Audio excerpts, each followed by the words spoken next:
ನಾಳೆ ದಿನ ಬಿಜೆಪಿಯ ರಾಜ್ಯ ಅಧ್ಯಕ್ಷರಾದಂತ ಮಾನ್ಯ ಶ್ರೀ BY ವಿಜೇಂದ್ರ ಅವರು ಬಾಗಲಕೋಟೆ ಜಿಲ್ಲೆಯಲ್ಲಿ ಪ್ರವಾಸ ಮಾಡ್ಲಕತ್ತಾರೆ ಬೇರೆ ಬೇರೆ ವಿಷಯಗಳ ಕುರಿತು. ಈ ಸಂದರ್ಭದಲ್ಲಿ ಬಾಗಲಕೋಟೆ ಜಿಲ್ಲೆ ಅದರಲ್ಲಿ ವಿಶೇಷವಾಗಿ ಜಮಖಂಡಿ ವಿಧಾನಸಭಾ ಕ್ಷೇತ್ರದಲ್ಲಿ ಪಕ್ಷ ಸಂಘಟನೆಯಲ್ಲಿ ಯಾವುದೂ ಸರಿ ಇಲ್ಲ ಅಂತ ಗಮನಕ್ಕೆ ತರುವಂತ ಒಂದು ಪ್ರಯತ್ನ ಇದು. ಜಿಲ್ಲೆಯಲ್ಲಿ ಪಕ್ಷದ ಕಾರ್ಯಕರ್ತರ ಇಚ್ಛೆಯ ವಿರುದ್ಧವಾಗಿ ಪಕ್ಷ ಸಂಘಟನೆ ನಡೀತಾ ಇದೆ. ಪಾರ್ಟಿ ಕೇವಲ ಇಲ್ಲಿ ವಲಸಿಗರ ಕೈಯಲ್ಲಿ ಸಿಕ್ಕು ನರಳ್ತಾ ಇರೋದು ನಾವೆಲ್ಲ ಕಾಣಕತ್ತೀವಿ. ಮೂಲ ಕಾರ್ಯಕರ್ತರು, ಪಕ್ಷದ ಮೂಲ ಕಾರ್ಯಕರ್ತರು ಪಕ್ಷದ ಸಿದ್ಧಾಂತವನ್ನ ಗಟ್ಟಿಯಾಗಿ ನಂಬಿ ಬಾಗಲಕೋಟೆ ಜಿಲ್ಲೆ ಗಟ್ಟಿಯಾಗಿ ಭದ್ರ ಬುನಾದಿ ಹಾಕಿದಂತ 20, 30 ವರ್ಷ 40 ವರ್ಷದಿಂದ ಕೆಲಸ ಮಾಡ್ಕೊಂಡು ಬಂದಂತ ಕಾರ್ಯಕರ್ತರಿಗೆ ಯಾವುದಕ್ಕೂ ವಿಶ್ವಾಸ ತೆಗೆದುಕೊಳ್ಳದೇನೆ, ಯಾವುದಕ್ಕೂ ಕರಿದೇನೆ ಇಲ್ಲಿ ಆ ಕಾರ್ಯಕರ್ತರನ್ನ ತುಳಿಯುವಂತ ಪ್ರಯತ್ನ ಬಾಗಲಕೋಟೆ ಜಿಲ್ಲೆಯಲ್ಲಿ ಜೋರಾಗಿ ನಡೆದಿದೆ. ಅದರಲ್ಲಿ ವಿಶೇಷವಾಗಿ ಹಿಂದುತ್ವ ಹೋರಾಟ ಮತ್ತು ಗಟ್ಟಿ ಬಿಜೆಪಿ ವೋಟರ್ಸ್ ಯಾರಪ್ಪ ಅಂತಂದ್ರೆ ಇಲ್ಲಿ ಹಿಂದುಳಿದ ವರ್ಗದ ಅನೇಕ ಸಮುದಾಯಗಳು, ಕ್ಷತ್ರಿಯ ವರ್ಗಗಳು ಈ ಕಾರ್ಯಕರ್ತರನ್ನ, ಈ ಸಮುದಾಯದ ಕಾರ್ಯಕರ್ತರನ್ನ ಇವರನ್ನೇ ಹುಡುಕಿ ತುಳಿದು ಹಾಕುವಂತ ಪ್ರಯತ್ನ ಇಲ್ಲಿ ನಡೆದಿದೆ. ಇದು ಎಲ್ಲರಿಗೂ ಮಾನ್ಯ ವಿಜೇಂದ್ರ ಅವರು ನಾಳೆ ಉತ್ತರ ಕೊಟ್ಟ ಇಲ್ಲಿದ ಬಾಗಲಕೋಟೆ ಜಿಲ್ಲೆಯಿಂದ ಹೋಗ್ಬೇಕಾಕೈತೆ. ಮತ್ ಇತ್ತಿತ್ತಲಾಗೆ ನಾವು ನೋಡಿದ್ವಿ, ಪಕ್ಷಕ್ಕೂ ಒಳ್ಳೇದಾಗಬೇಕು, ನಾವು ಕಟ್ಟಿದ ಪಕ್ಷ ಸರಿಯಾಗಿ ನಡಿಬೇಕು ಅಂತ ಹೇಳಿ ಇಲ್ಲೇ ಪಕ್ಕದ ಕೂತ ಗದಿಗೆಪ್ಪ ಧಾರವಾಡ ಇತ್ತಿತ್ತಲಾಗ ಪಕ್ಷದ ಹಿತದ ಕಳಕಳಿ ಹಿನ್ನೆಲೆಯಿಂದ ಅವ ಅನೇಕ ಪ್ರಶ್ನೆಗಳು ಹೇಳಿ ಇದು ಸರಿ ಆಗಬೇಕು ಅಂತ ಹೇಳಿದಂತ ಒಬ್ಬ ಕಾರ್ಯಕರ್ತಗ ಸನ್ಮಾನ್ಯ BY ವಿಜೇಂದ್ರ ಅವರೇ, ನೀವೇ ನೇಮಕ ಮಾಡಿದಂತ ಕೆಲವು ಪದಾಧಿಕಾರಿಗಳು ಒಬ್ಬ ಕಾರ್ಯಕರ್ತನ ತಾಯಿ, ತಂಗಿ, ಅಕ್ಕ ಇವರನ್ನೆಲ್ಲ ಬೈಗಳ ಒಳಗ ಬಳಸಿಕೊಂಡು ಅತ್ಯಂತ ಕೆಟ್ಟ ಅಶ್ಲೀಲ ಪದಗಳಿಂದ ಆತನಿಗೆ ನಿಂದಿಸಿ ಕೊಲೆ ಬೆದರಿಕೆ ಹಾಕ್ತಾರ.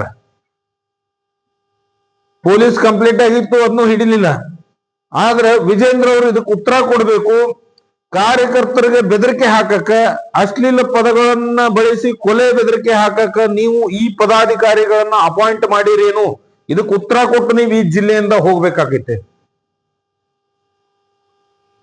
ಕಾರ್ಯಕರ್ತರ ಮನಸ್ಥಿತಿ ತಿಳ್ಕೊಳ್ಳಾರ್ದ ಕೇವಲ ಪಾರ್ಟಿ ಎಂತ ಜನರ ಕೈಗೊಳಗೆ ಸಿಕ್ಕೈತಂದ್ರ ಬಂಡವಾಳಶಾಹಿಗಳು, ಸ್ವಾರ್ಥಿಗಳು ಇದರಲ್ಲಿ ತೊಡಗೈತೆ. ಪಕ್ಷಕ್ಕ ಸಾವಿರಾರು ಕಾರ್ಯಕರ್ತರು ಇದ್ರ ಸಲುವಾಗಿ ಬಂದಿಲ್ಲ. ಅದಕ್ಕ ಇದನ್ನೆಲ್ಲ ಸರಿ ಮಾಡಿ ನೀವು ಹೋಗ್ಬೇಕಾಗೈತೆ. ಇನ್ನೊಂದು ಕಡೆ ನಮ್ಮ ಬಾಗಲಕೋಟೆ ಜಿಲ್ಲೆ ಅಧ್ಯಕ್ಷರು ಏನೇ ಸಮಸ್ಯೆ ತಗೊಂಡು ಹೋದ್ರ ಅದು ಯಾವುದು ಸಮಸ್ಯೆಗಳಿಗೆ ಉತ್ತರನೇ ಇಲ್ಲ. ಮೈ ಎಣ್ಣೆನ ಹಚ್ಕೊಂಡ್ ಕೊಟ್ಟಿರ್ತಾರ, ಬಹಳ ಹಲ್ಕಿಸದ್ ಕಳಿಸ್ತಾರ.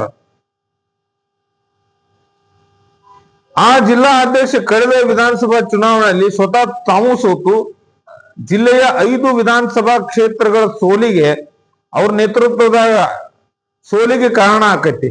ಇವರನ್ನು ನೀವು ಯಾವ ಮಾನದಂಡದ ಮ್ಯಾಗ ನೀವು ಮುಂದುವರಿಸಿದ್ರಿ? ಪಕ್ಷದ ಸಿದ್ಧಾಂತ ಏನೈತಿ ಅದನ್ನ ವಿಜೇಂದ್ರ ಅವ್ರನ್ನು ಮೊದಲು ತಿಳ್ಕೊಂಡು ಅಪಾಯಿಂಟ್ ಮಾಡ್ಬೇಕಂತಕ್ಕೆ ನಾವು ಕಾರ್ಯಕರ್ತರ ಆಗ್ರಹ ಮಾಡ್ತೇವೆ. ಪಕ್ಷದ ಸಿದ್ಧಾಂತ ಪ್ರಕಾರ ಒಂದು ಸಾರಿ ಪದಾಧಿಕಾರಿ ಆದಂತ ವ್ಯಕ್ತಿ 2ನೇ ಅವಧಿಗೆ ಮುಂದುವರಿಸಬಾರದಂತ ಪಕ್ಷದ ಸಿದ್ಧಾಂತ ಐತೆ. ಪಕ್ಷದ ಸಿದ್ಧಾಂತವನ್ನ ಮೀರಿ ಕೆಲವು ವ್ಯಕ್ತಿಗಳನ್ನ ನೀವು 3 ಅವಧಿಗೆ ಮುಂದುವರಿಸಿರಿ. ಪಕ್ಷದಾಗ ಯಾರು ಬೇರೆ ಸಮರ್ಥ ಕಾರ್ಯಕರ್ತರಿಲ್ಲೇನು? ಜಿಲ್ಲಾ ಅಧ್ಯಕ್ಷ ಆಗಕ ಸಮರ್ಥ ನಾಯಕರು ಜಿಲ್ಲೆಯಲ್ಲಿ ಇಲ್ಲೇನು? ಉತ್ತರ ಕೊಡ್ಬೇಕು. ಇತ್ತಿತ್ಲಾಗ ಒಂದು ಪದ್ಧತಿ ತಗೊಂಡ್ಬಂದಾರ, ಕಾರ್ಯಕರ್ತರು ಪದಾಧಿಕಾರಿಗಳು ಆಗ್ಬೇಕಾದ್ರೆ ಅರ್ಜಿ ಹಾಕ್ಬೇಕತ್ತ. ಅರ್ಜಿ ಹಾಕಕ್ಕೆ ನೀವೇನ ರೇಷನ್ ಕಾರ್ಡು, ಆಧಾರ್ ಕಾರ್ಡ್ ಕೊಡುವಂತ ವ್ಯವಸ್ಥೆ ಇಟ್ಟಿರ್ನು? ಪಕ್ಷಕ್ಕೆ ಯಾರು ಪೂರಕವಾಗಿ ಕೆಲಸ ಮಾಡ್ತಾರ, ಪಕ್ಷ ಸಂಘಟನೆ ಯಾರು ಬಲಿಷ್ಠ, ಯಾರಿಂದ ಬಲಿಷ್ಠ ಆಕೈತಿ ಅಂತ ವ್ಯಕ್ತಿಗಳನ್ನ ಗುರುತಿಸಿ ಪಕ್ಷದ ಜವಾಬ್ದಾರಿ ಕೊಡುವಂತದ್ದು ಪಾರ್ಟಿದು ಸಿದ್ಧಾಂತ ಐತೆ. ಆದ್ರೆ ಇತ್ತಿತ್ಲಾಗ ಜಮಖಂಡಿಯಲ್ಲಿನೂ ಕೆಲವು ಪದಾಧಿಕಾರಿಗಳನ್ನ ಮಾಡ್ಯಾರ. ಅತ್ಯಂತ ಪ್ರಮುಖ ಹುದ್ದೆಗಳಲ್ಲಿ ವಲಸಿಗರೇ ಜಾಸ್ತಿ ಅದಾರ. ಕೆಲವೊಂದು 10% ಒಳ್ಳೇದ ವ್ಯಕ್ತಿಗಳು ಮಾಡ್ಯಾರ, ಅದರಿಂದ ನಮ್ ತಕರಾರಿಲ್ಲ. ಆದ್ರೆ 90% ಪೂರಾ ಡಮ್ಮಿ, ಪಕ್ಷಕ್ಕೆ ಸಂಬಂಧ ಇರ್ಲಾರ್ದಂಥವ್ರು, ಪಕ್ಷದ ಪ್ರಾಥಮಿಕ ಸದಸ್ಯತ್ವನೇ ಇಲ್ಲಂತವ್ರು ಯಾರ್ಯಾರು ತೊಂಬಂದ್ ಮಾಡಿದ್ರೆ ಅವ್ರು ನಮ್ಗೆ ಗೊತ್ತಿಲ್ಲ, ಕಾರ್ಯಕರ್ತರಿಗೆ ಗೊತ್ತಿಲ್ಲ, ಜನರಿಗೆ ಗೊತ್ತಿಲ್ಲ ಏನ್ ನಡೆದೈತಿದು. ಕೇವಲ ನಿಮ್ಮ ಸುತ್ತಲ ಗಿರಿಕಿ ಹೊಡೆಯುವಂತವ್ರನ್ನ ಅಷ್ಟೇ ತಂತ ಆಯಕಟ್ಟಿನ ಸ್ಥಾನದಲ್ಲಿ ಕುಂದಿರಿಸುವಂತ ಕೆಲಸ ಇಲ್ಲಿ ಜಮಖಂಡಿ ವಿಧಾನಸಭೆ ಒಳಗೂ ನಡೆದೈತಿ. ಪಕ್ಷದ ವ್ಯವಸ್ಥೆ, ಪಕ್ಷದ ಸಂಘಟನೆ ಅಂತೂ ಇಲ್ಲಿ ಸಂಪೂರ್ಣ 0 ಸ್ಥಿತಿಗೆ ಹೋಗೈತಿ. ಇದನ್ನು ಮಾನ್ಯ ವಿಜಯೇಂದ್ರ ಅವರು ಉತ್ತರ ಕೊಡ್ಬೇಕು. ಮತ್ತು ಕಾರ್ಯಕರ್ತರಿಗೆ ಬೆದರಿಕೆ ಹಾಕುವಂತ, ಕಾರ್ಯಕರ್ತರಿಗೆ ಕೊಲೆ ಬೆದರಿಕೆ ಹಾಕಿ ಅವಾಚ್ಯ ಮಾತಾಡಿದಂತ ವ್ಯಕ್ತಿಗಳ ಮ್ಯಾಗ ನೀವು ಯಾವ ಕ್ರಮ ಜರುಗಿಸ್ತೀರಿ, ಅಥವಾ ಅವರಿಗೆ ಕಾರ್ಯಕರ್ತರ ಮೇಲೆ ಇದೇ ರೀತಿ ಅಶಬ್ದ ಬೈದು ಬೆದರಿಕೆ ಹಾಕಕ್ಕ ಅಪಾಯಿಂಟ್ ಮಾಡಿದ್ರು ಸಹ ನೀವು ನಾಳೆ ಇಲ್ಲಿ ಹೇಳಿ ಮುಂದೆ ಹೋಗ್ಬೇಕಾಕೈತಿ. ರಾಜ್ಯದಲ್ಲಿ ಒಟ್ಟು ಪರಿಸ್ಥಿತಿ ಯಾವ ರೀತಿ ಆಗೈತಂದ್ರ, ಕಾರ್ಯಕರ್ತರ ಸಮಸ್ಯೆ ನಾವು ಹೇಳ್ಕೊಟ್ಟು ಹೋದ್ರೆ, ಪಕ್ಷದ ವ್ಯವಸ್ಥೆ ಬಗ್ಗೆ ನಾವು ಅವ್ರ ಮುಂದೆ ಹೇಳ್ಕೊಟ್ಟು ಹೋದ್ರೆ ಎಲ್ಲಾ ನಾಯಕರು ಮೈಗೆ ಎಣ್ಣಿನ ಹಚ್ಕೊಂಡ್ ಕೂತಾರೆ. ಯಾರ ಕಡೆನೂ ಉತ್ತರ ಇಲ್ಲ, ಯಾರಿಗೂ ಇದು ಯಾವುದು ಬ್ಯಾಡ್ ಆಗೈತೆ. ಎಲ್ಲಾ ನಾಯಕರು ತಮ್ಮ ಕುಟುಂಬದ ರಾಜಕಾರಣದಲ್ಲಿ ತೊಡಗಿಬಿಟ್ಟಾರ, ಸ್ವಾರ್ಥದಲ್ಲಿ ತೊಡಗ್ಯಾರ. ನಾವೇನು ನೇರವಾಗಿ ಒಂದೇ ಸಾರಿ ಮಾಧ್ಯಮದ ಮೂಲಕ ಬಂದಿಲ್ಲ, 1 ವರ್ಷಗಳಿಂದ ಎಲ್ಲಾ ಕಡೆ ಓಡಾಡಿದೀವಿ, ಎಲ್ಲರ ಗಮನಕ್ಕೆ ತಗೊಂಡ್ಬಂದೀವಿ, ಎಲ್ಲಾ ತಗೊಂಡು ಬಂದು ಮಿತಿ ಮೀರಿದ ಮ್ಯಾಗ ನಾವು ಮಾಧ್ಯಮ ಮುಂದೆ ಬರ್ಬೇಕಾಗಿತ್ತೆ. ಎಲ್ಲಾರು ಯಾವ ಸ್ಥಿತಿ ಒಳಗದಾರ, ನನ್ನ ಮಗಳಿಗೆ ಯಾವ ಕ್ಷೇತ್ರ, ಮಗನಿಗೆ ಯಾವ ಕ್ಷೇತ್ರ, ಇದು ಕಾರ್ಯಕರ್ತರು ಏನ್ ಮಾಡ್ಬೇಕ್ರಿ? ಈ ಸಮಸ್ಯೆ ಬಗೆಹರಿಸಲಾರ್ದೆ ಅನೇಕ ಮೊನ್ನೆ 15 ದಿವಸ ಹಿಂದೆ ಅನೇಕ ಜನ ನೊಂದು ಪಕ್ಷಕ್ಕೆ ರಾಜೀನಾಮೆ ಸಲ್ಲಿಸಿದ್ರು. ಅನೇಕ ಹಿರಿಯ ಕಾರ್ಯಕರ್ತರು, ಅದ್ರಾಗ ಮಾಜಿ ಜಡ್ಪಿ, ಟಿಪಿ ಅಧ್ಯಕ್ಷರು, ಗ್ರಾಮ ಪಂಚಾಯತ್ ಮೆಂಬರ್ಗಳು 15 ದಿವಸ ಆಗಿ ರಾಜೀನಾಮೆ ಸಲ್ಲಿಸಿದ್ರು ಸಹಿತ ಜಿಲ್ಲೆಯಲ್ಲಿ ಒಬ್ಬರು ನಾಯಕರಾಗಲಿ, ಜಿಲ್ಲಾ ಅಧ್ಯಕ್ಷರಾಗಲಿ ಏನು ಸಮಸ್ಯೆ ಅಂತ ಕೇಳಿ ಅದು ಪರಿಹರಿಸುವಂತ ಕೆಲಸ ಮಾಡಿಲ್ಲ. ಮತ್ ಮಾಡ್ರಿ ಅಂತೂ ನಾವು ಕೇಳಂಗಿಲ್ಲ. ಪಕ್ಷ ಸಮೃದ್ಧವಾಗಿ ನಿಮ್ ನೇತೃತ್ವದಾಗ ಮುಂದೆ ಹೋಗ್ಬೇಕಾಗಿತ್ತಂದ್ರ ನೀವ್ ಇದನ್ನು ಸರಿ ಮಾಡಿ ಹೋಗ್ತೀರೇನು, ಅಥವಾ ಆಗಲ್ಲಂದ್ರ ಅದನ್ನು ಹೇಳೋಗ್ಬೇಕು.